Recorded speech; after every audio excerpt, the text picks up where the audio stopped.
This is Fresh Air Weekend. I'm Terry Gross. My first guest, Pamela Adlon, co-created with Louis C.K. a new comedy series on FX that premiered Thursday called Better Things. It stars Adlon in a role drawn from her own life as an actress and voiceover artist who is also a single mother of 3 girls. 2 of them are teenagers. So in the series, she's doing her best to maintain her career while trying to do right by her kids who often resist her and create mayhem. Fans of Louis C.K.'s series Louis will know Adlon as his friend and sometimes girlfriend, Pamela. Adlon was also a writer and producer of that show and played Louis's wife on his first series, Lucky Louie. She won an Emmy for her voice work in the animated series King of the Hill as the adolescent boy Bobby Hill. She's also done a lot of other work for cartoons and played Marcy Runkle on Showtime's TV series Californication. Let's start with the opening scene from the premiere of Better Things. Adlon's character, Sam, is at a shopping mall with her youngest daughter, who's around 9. Sam is sitting on a bench, looking at her phone, and kind of ignoring her daughter, who's crying and tugging at Sam's arm. A woman sitting at the other end of the bench is staring at Sam disapprovingly. Sam looks at the woman and says this. Hi.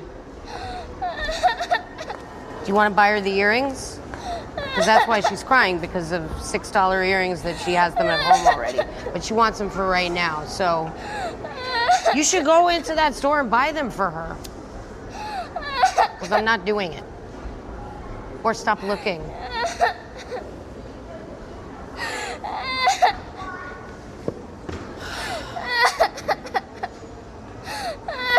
You want a hot dog on a stick?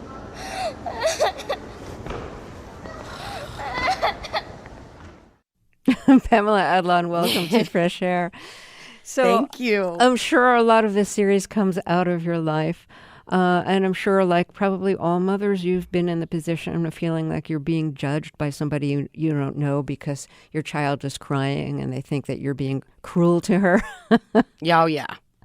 That was just a fatal thing that happened to me when I was a new mom. And I just always was trying to, compare myself to other people and, feeling insecure about, my kids or what they were doing or how I was being, looked at.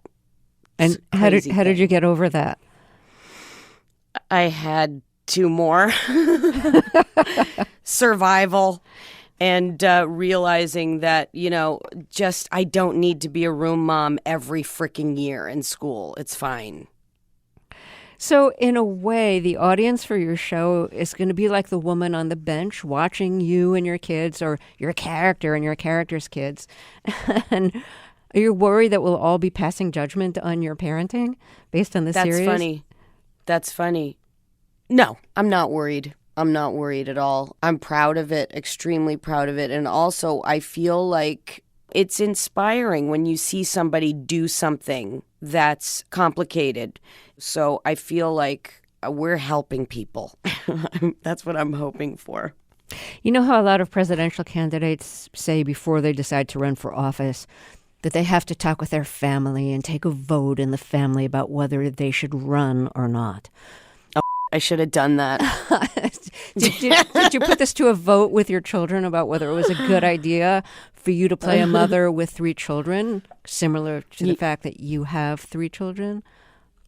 At first, I was being very protective of them in terms of what I was doing and the material. I was guarding the project, and I was guarding my actual children so that my kids didn't feel like they were being co-opted or that anything was besting them, But eventually they started getting involved, and they helped me cast the girls, and they put their votes in, and I would run material by them that was appropriate.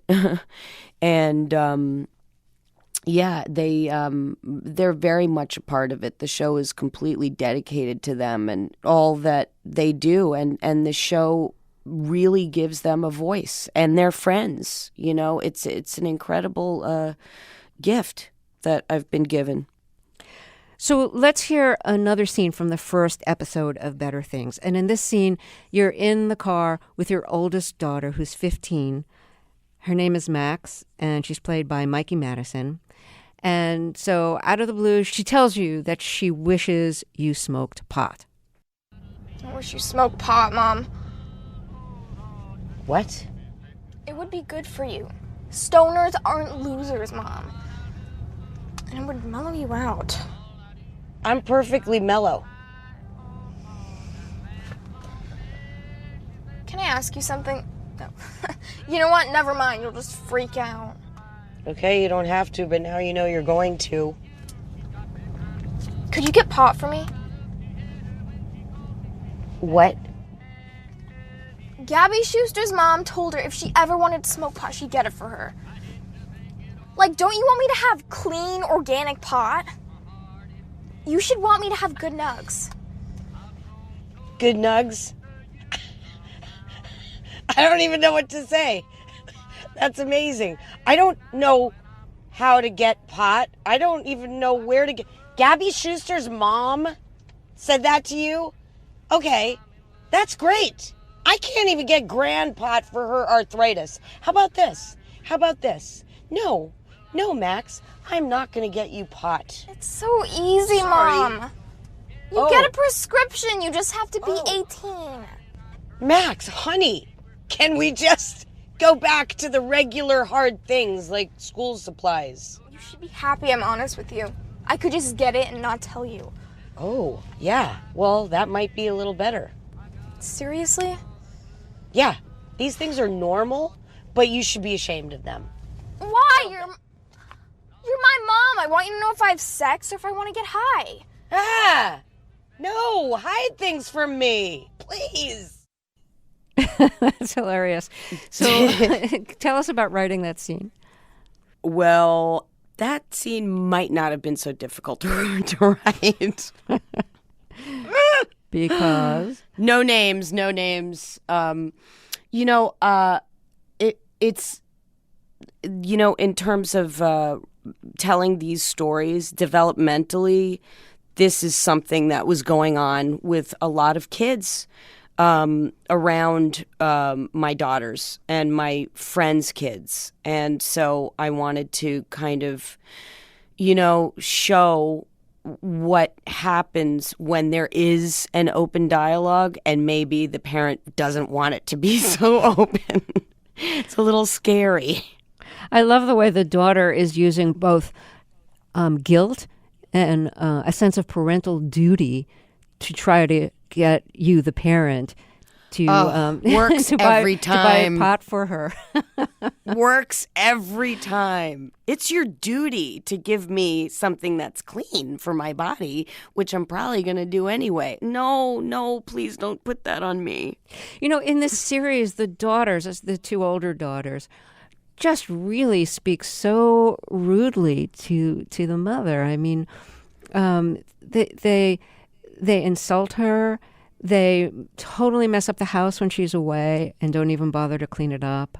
So would you let your kids talk to you that way or get away with that kind of thing at home? Would I let them? Okay, that's the thing, right. Can you stop them? Yeah, it's, I used to say to my girls, oh my God, if my father were here and Yes. you were me, you would get, a belt, a spanking, and they just look at me like, are you insane? Do you think that means anything to me? It's just like such empty threats. When the kids are like, fine, put me in a timeout, then they get too old for timeouts. What do? Take away their computer. You can't take away my computer, Mom. I have so much homework and it's all on the internet, which is true. They get you on every level. It's maddening. So give us a sense of what the process was when you and Louis decided to start this new series, Better Things. Where did you start? Like, what were the first questions you had to ask yourself? Well, I found myself really just not being motivated to write for myself. I'm kind of more like a team player and a supporter. So it was fairly easy for me to come up with ideas for Louis for his show and things like that. But when it came to me talking about my show, like I said, I was like, okay, let's make another kind of profession, and maybe I have like a Chinese daughter, and like a son from Africa. Were you just assuming that your own life is boring and therefore you can't draw from it? Other people's lives? Yeah, exactly. It's just one of those things. You're like, what? But, at the same time, my life is extraordinary because it's so normal, but it's so extra for some reason. I always would get a sense like when my daughters and I are together and we're walking, it sometimes feels in my head like we're Reservoir Dogs. It's just the four of us, and I see it in slow motion, and and they're completely captivating, my daughters, and they're all individuals, and they're just incredible, and their story's incredible, and so interesting to me to tell the story about three girls at different stages developmentally, not really put into the conversation, where's the dad? Because that's not really the story to me. The story is this family. This is what this family is. And, it's just this one woman who has no zone defense raising these three girls. And then there's the mom, her mother who lives across the street. So coming up with that concept was, kind of a lightning bolt, like dummy, just write what you know. And then, Louis and I used to always, and we still do writing exercises together. So we said to each other, okay, I said, I've got an assignment. You write a scene that you think sounds like the voice of my show, and I'm going to write a scene, and let's call each other at the end of the day and read our scenes to each other. And so that's what we did. And he wrote a scene that was, me in the park at soccer, and I pick up the kid and in the van full of kids, and we turn around and nobody knows who this kid is. And it was funny and everything. And I wrote a scene for a bunch of my girlfriends, like a girls' night out, which really had nothing to do with, there were no kids in the scene, but there were mothers in the scene. And so we read them to each other, and he said to me, that's it. That's the voice of your show. You keep going in that direction. And so I just kept writing scenes, essentially. And a thing that Louis always said to me is, forget about story. Forget about story. Put that out of your head right now. You just keep writing. And I mean, I am the daughter of a writer, and, and I grew up as an actor, but my writing voice was really nurtured and guided by working with Louis all these years. Why was he telling you to forget about story?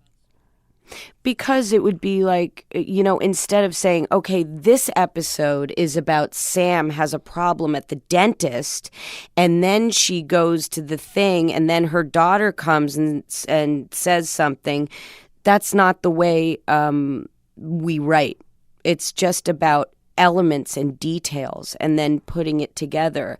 And then when I have all these wonderful scenes and scenarios, then I put them together and a story becomes itself. Yeah, the child goes to the dentist and mayhem ensues is your standard episode blurb on an old school network sitcom. Sure, yeah. Yeah, but it was very valuable. It was a huge thing for me to realize that, because I would say, what happens here? What happens here? Okay, just forget about that. What's the next thing that happens in her day? Mm-hmm. Or what's the next thing that happens, to the kids? And this is the way this show got created. It's just, for me, it was a very organic kind of, non-formatted way to create something.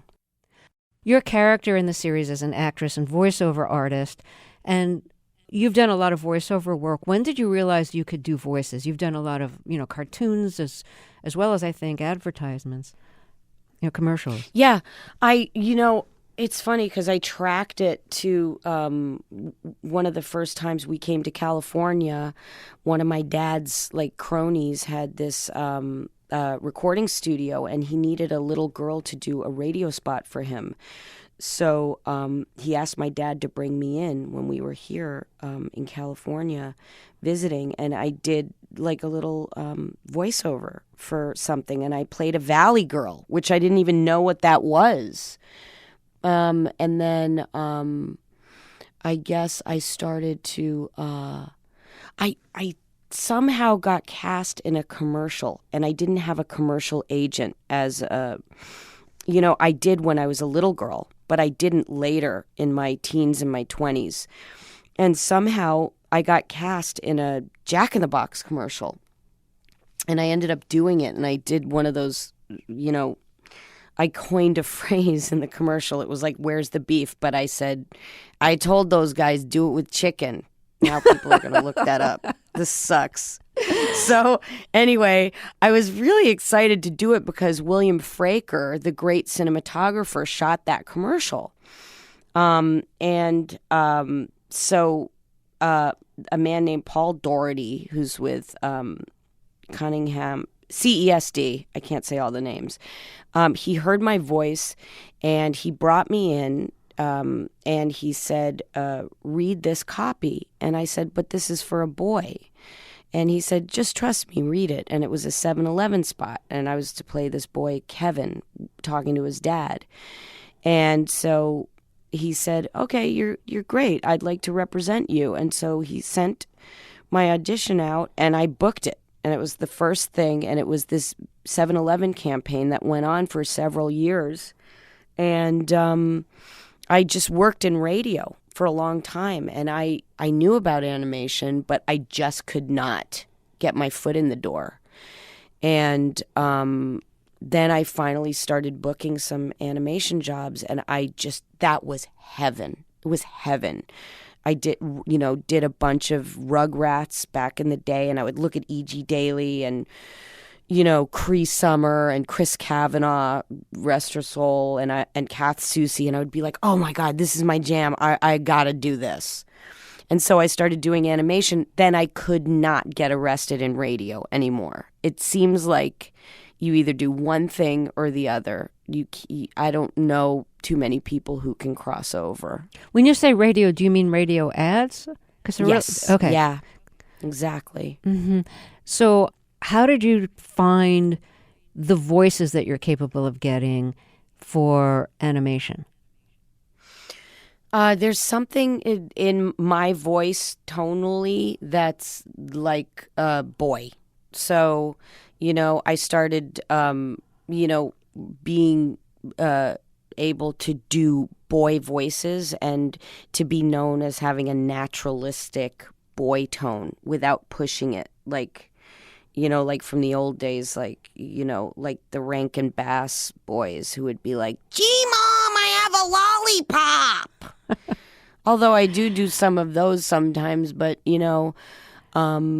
I just started to kind of, I would say they would call me the cleaner because, I would replace boys who were real adolescents and their voices completely changed and they couldn't do the voices anymore. And then, it was great. It's just one thing led to another. And then I was, at 20th Century Fox one day, and I walked in, and it was just a regular voiceover audition, and they handed me the sides. They said, he's a 12-year-old boy from Texas.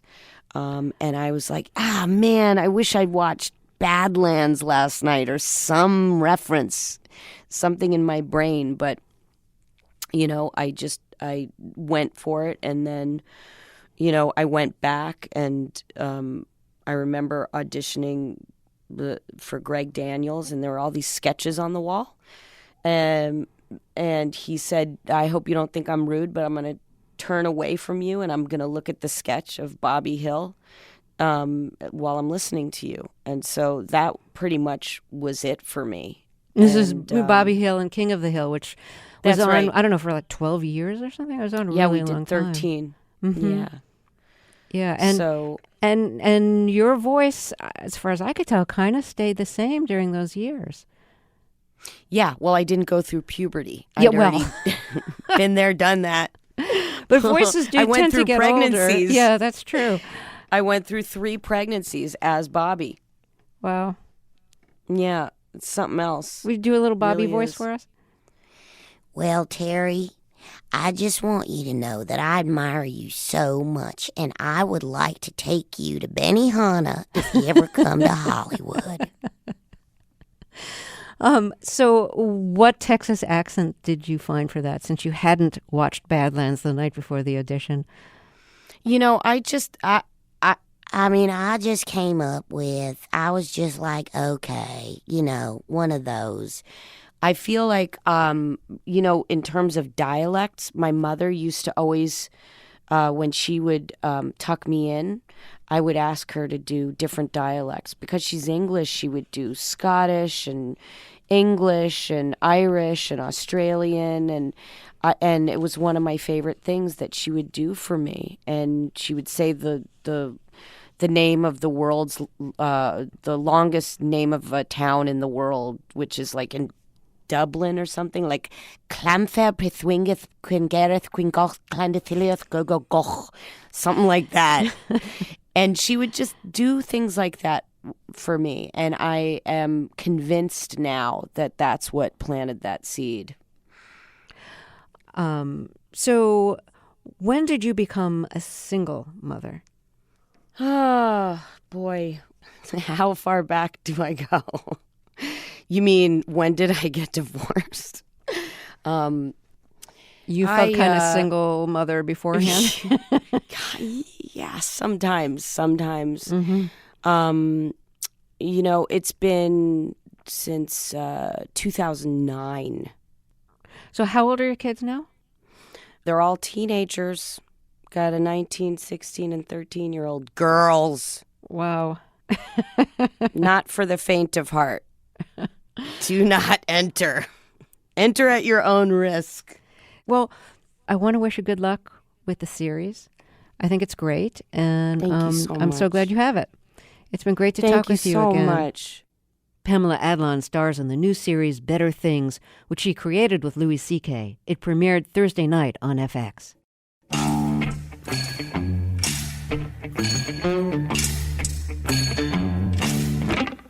It's been 11 years since Jonathan Safran Foer published his last novel, the award-winning 9/11-inspired story, Extremely Loud and Incredibly Close. This was the week that many of Foer's readers have been waiting for. His third novel, Here I Am, has just been published. Book critic Maureen Corrigan has a review. Dazzling and draining. Dazzling and draining. That's how my response seesawed. For most of the time, I was reading Jonathan Safran Foer's new novel, until the last 100 pages or so brought home the final verdict. Just dazzling. Foer's novel is called Here I Am, and it's a long and very dense novel about a marriage and family falling apart. A personal disaster paralleled on a grand scale by a catastrophic earthquake in the Middle East that propels Israel and the Arab world into near Armageddon.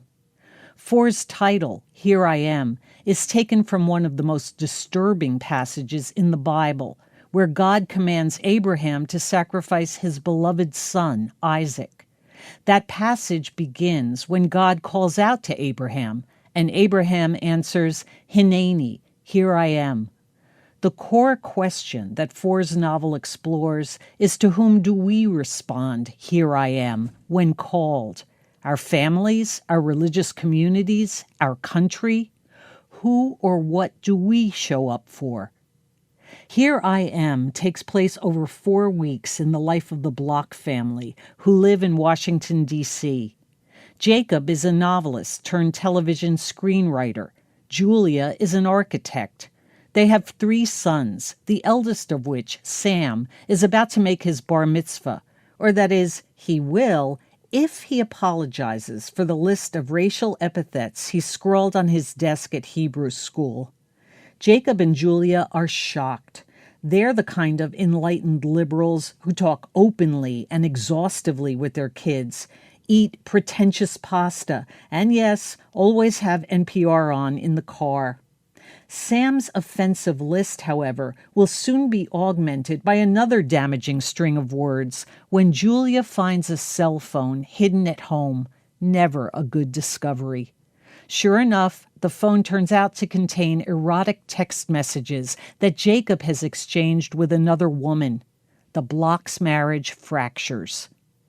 That summary of the opening pages of Here I Am does almost nothing to give you a sense of the frenzied atmosphere of this novel. Foer chronicles the parallel disintegrations of the Block family and the Middle East through an array of voices, memories, leaps into the future, and pages-long catalogs. He riffs on everything from the contents of the Block's medicine cabinet to the old-fashioned and now unpopular names on the headstones in a Jewish cemetery, names like Pincus, Beryl, Jaime, and Wolf. Foer's tone is constantly slip-sliding from melancholy to comedy, as in a brilliant scene in an airport bathroom where Jacob spots Steven Spielberg at the urinal beside him and notices, to his dismay, that Spielberg appears to be uncircumcised. As Foer keeps reminding us, Judaism has a special relationship with words, and he embraces his logophilic legacy here with gusto. But it's also extremely loud and incredibly close, and we readers are asked to stop and applaud so many virtuoso set pieces that the novel is, yes, draining and dazzling. There are many provocative commentaries here, for instance, on political commitment and Jewish identity, particularly when Jacob's Israeli cousin, Tamir, comes to D.C. for a visit. The cousins' life histories are contrasted this way. Tamir had fought for his homeland, while Jacob spent entire nights debating whether that stupid New Yorker poster, where New York is bigger than everything else, would look better on this wall or that one. Tamir tried not to get killed, while Jacob tried not to die of boredom. And yet, as absorbed as this novel is with those larger issues, it too, like Jacob, privileges the personal over the political. Foer takes us deep into the despair that marks the crumbling of the Block family. For instance, in the middle of his first tense conversation with Julia, after the discovery of that cell phone, Jacob thinks these words to himself, a spare elegy on the end of a marriage. So many days in their shared life, so many experiences. How had they managed to spend the previous 16 years unlearning each other? How had all the presence summed to disappearance? Here I Am is a profound novel about the claims of history, identity, family, and the burdens of a broken world that weigh upon even the most cleverly evasive people. As the great boxer Joe Louis said about one of his savviest opponents, he can run, but he can't hide. Nor can any of us. Maureen Corrigan teaches literature at Georgetown University. She reviewed Here I Am by Jonathan Safran Foer. My next guest, Nels Cline, is best known as a guitarist in the indie rock band Wilco. He brought a more experimental sound to the band, adding the kind of feedback, distortion, and noise that he's explored in the avant-garde groups he's led.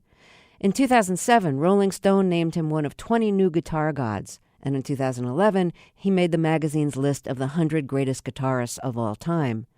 Nels Cline's new album is a departure. It's a collection of lushly arranged versions of American popular song, covers of more recent songs, including one by Sonic Youth, and originals. The album is called Lovers. The arrangements are by Michael Leonard, and the album features 23 musicians, including Cline's wife, Yuka Honda, who's in the band Chibomato, and his twin brother, drummer Alex Cline.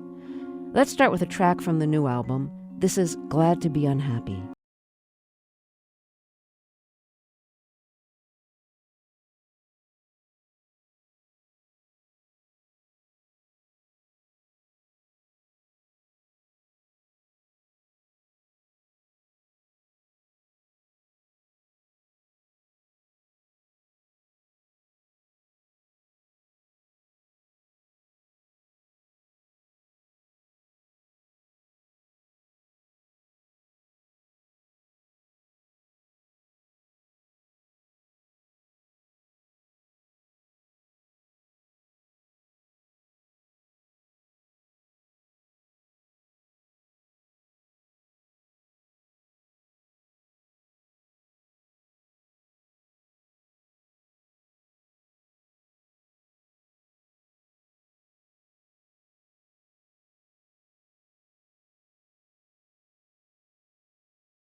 ask you to describe the concept of your new album, Lovers. Well, it's something that I've been pondering and dreaming about for, well, maybe over 25 years, certainly. It's about maybe my idea of a mood music record, but not a cheesy one. It's an attempt to show feelings, update, and be more thorough the idea of romance, sexuality, intimacy, and how that relates to songs. Not to say that I have achieved that, but I am aspiring to that. So let's talk about your work with Wilco. I know there's a lot of Wilco fans in our audience. You joined the band in 2004. What stage was the band in, musically and personally when you joined? Well, I didn't know personally anything about these guys, and I could say that when I joined Wilco, there was some drama. Jeff was unbeknownst to me, going through some real problems with prescription painkiller addiction. So right when I joined, we were going to go on tour, he went into a hospital and basically got clean, and tour was canceled, and people were really worried that I had hitched my wagon to some sort of dysfunctional vehicle, but in reality, it's quite the opposite. I had total faith in Jeff, and my faith was well-placed. We soldiered on. He's been completely cool. He even quit smoking many, many years ago, and 12 years have gone by of solid music making with the same 6 dudes. It's really, really been amazing. Yeah, you mentioned that Jeff Tweedy went to rehab for prescription painkiller addiction. I know he's had to deal with depression, panic attacks, and stage fright, too. And I'm wondering if he still has, I don't know if you're comfortable talking about this, but if he still has to deal with stage fright, and what's that like for you? Because everybody probably gets a little bit nervous, at least before a big performance. But, he's the front man, so you want him to be in a good space. Jeff is, I think, found a proper way to deal with things with some kind of medication. I don't know what it is that's very effective. And I think the stage fright thing is not such a big deal. But then again, maybe he just makes it look easy, because we really just are very relaxed before the shows, and he's doing great. I think even the migraines, which I think was a really big problem for him, only rear their ugly head once in a while at this point. And that can be, of course, debilitating. But overall, he's a really functional and very solid and at this point, insanely prolific artist. So let's play something from the new Wilco album, Wilco Schmilco. Who came up with that title? Jeff. Okay. It's very Jeff. What inspired that? Do you know? Well, I guess it's Nilsson Schmilson, but I really was surprised. That was the working title all along, working on the record, but I was pretty surprised that it stuck. The previous record is Star Wars, which is another hilarious Jeff title. I'm going to play a track from the new album, Wilco Schmilco, and you and Jeff Tweedy are both playing guitar on this, so tell us what to listen for, like which part's you, which part's Jeff Tweedy, and what are you doing? Because it sounds like the guitar is like detuned on it. Yes, I'm not exactly sure what the original first piece of this song was, or where it originated, I should say, because a lot of times Jeff records stuff on his phone when he's on tour. And I think this possibly is one of the tracks that emerged from his iPhone, and then we start playing along with it. And quite often, as you'll hear on other tracks from Wilco Schmilco, we're not in 440 or 442 pitch, because Jeff hadn't tuned his guitar to that when he recorded some idea that he had. And I think this is an example of that, where there are many textures from the guitars, acoustic and electric. I'm playing a prepared acoustic guitar with alligator clips. I believe that it was an acoustic guitar with a pickup in it, so we amplified it through a small guitar amp and recorded it acoustically in order to bring out some of the microtonal overtones. And this way you could probably liken it to maybe Fred Frith's work in the 70s, or even John Cage prepared piano with the erasers and whatnot. Yeah, and just to clarify for people who don't know, if the prepared piano and erasers means you're sticking the erasers in the piano strings to distort the sound. When you're preparing your guitar with the alligator clips, where are the alligator clips? You can put them anywhere they sound good, but I generally prefer to start over the sound hole area of an acoustic guitar, clip right on the strings. So that's what you're hearing me do on this. There is electric guitar where you hear the fast tremolo picking guitar in the middle with the weird hand claps and all that stuff. That's me and Jeff just going kind of crazy. I'm not sure that we were thinking about the harmonic content at that point. I think we were just kind of moving around, and I was following his lead. And Glenn, I think, is doing some kind of strange, some sort of stick technique where he's vibrating a thin stick against the rim of one of his drums. There's a lot going on there, Terry. We haven't figured out how to play this song live yet. But I want to get back to the phone. So Jeff Tweedy records something on his phone, and then you're playing with the phone recording that he's made while he was on the road? Yes, sometimes. So part of what we're hearing is what he recorded on his phone? I think on this track, as I recall, it's probably from a phone recording initially, and we play along with it in the loft, in the recording facility in the loft. So you're listening to it on headphones as you play? Mm-hmm. Cool. Okay. Yeah, you never know how a song is gonna come together with Wilco, I'll tell you. Okay. So let's hear how it came together.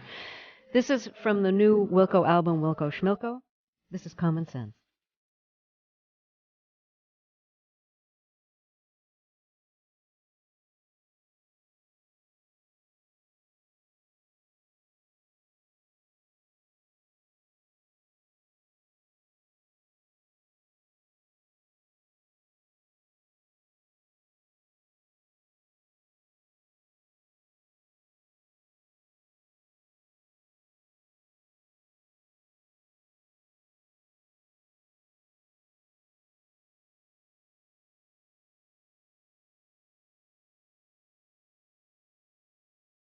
So what did Wilco bring out in your playing? Like, how did you adjust yourself to find the right sound for Wilco?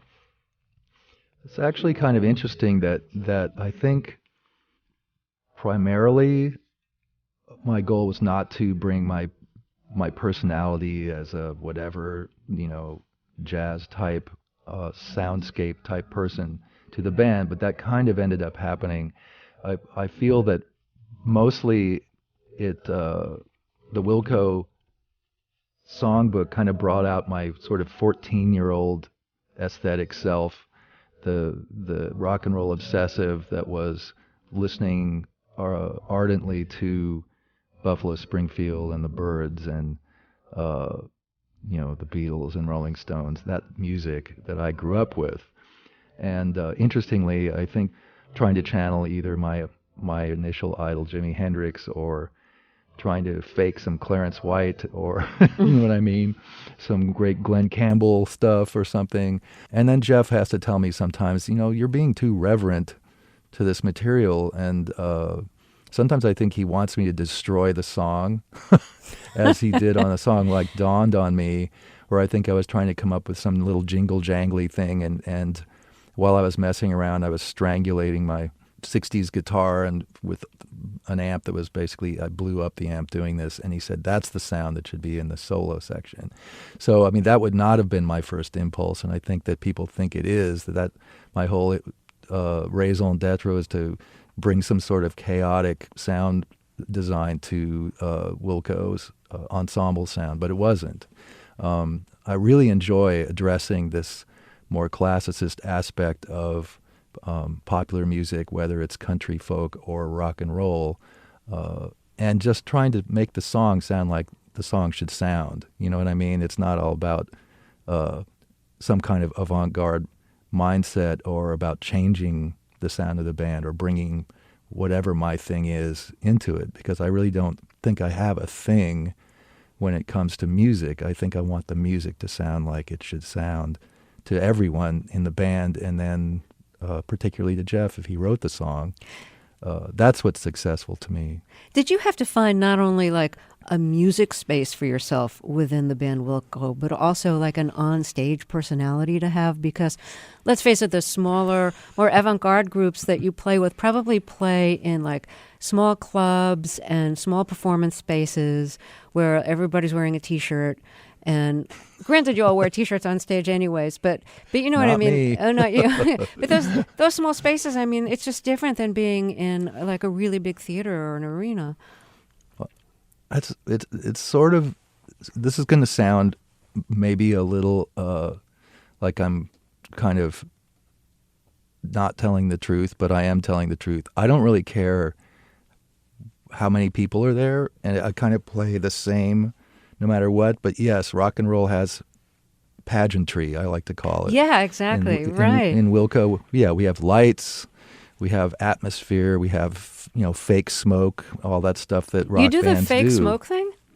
Well, light designers insist on it so they get definition from the way the lights look. It's just a thing. We don't do like fog, like dry ice fog, like The Cure or something. But I was playing rock and roll with Mike Watt and in the 90s with the Geraldine Fibbers, and when I play rock and roll, I move around a lot, and I just do, and when I play with Julian Lage, I'm sitting down.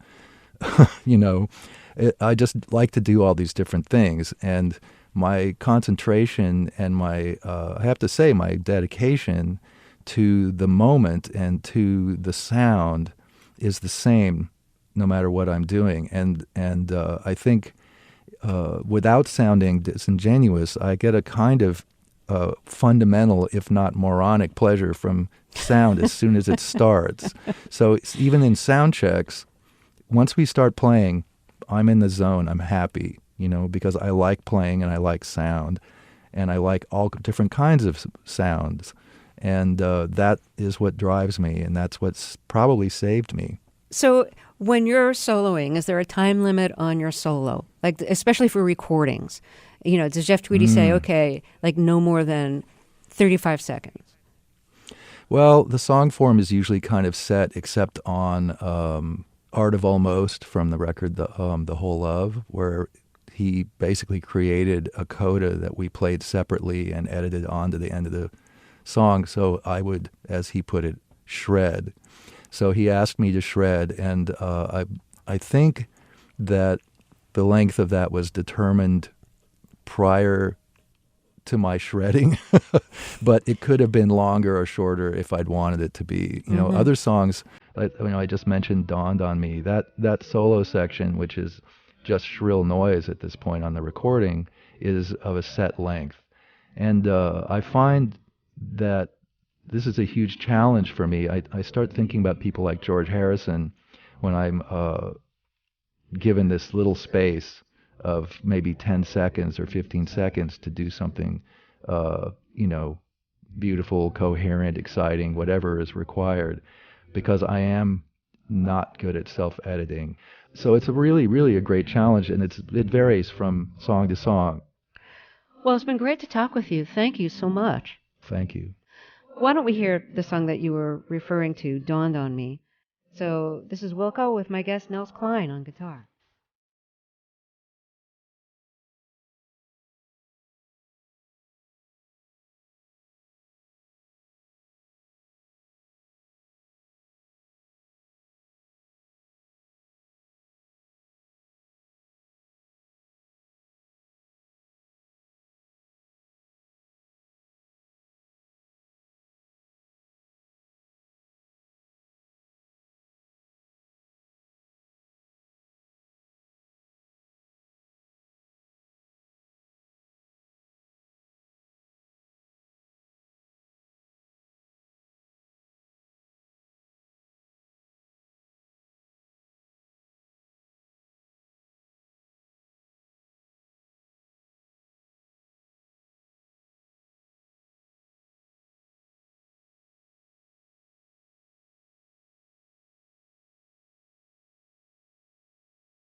Nels Cline's new album is called Lovers.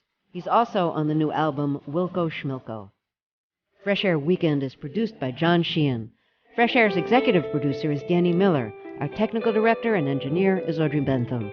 Our interviews and reviews are produced and edited by Amy Sallet, Phyllis Myers, Roberta Shurock, Anne-Marie Baldonado, Sam Brigger, Lauren Krenzel, Heidi Saman, Teresa Madden, and Thea Challoner. Molly C.V. Nesper is our associate producer of online media. I'm Terry Gross.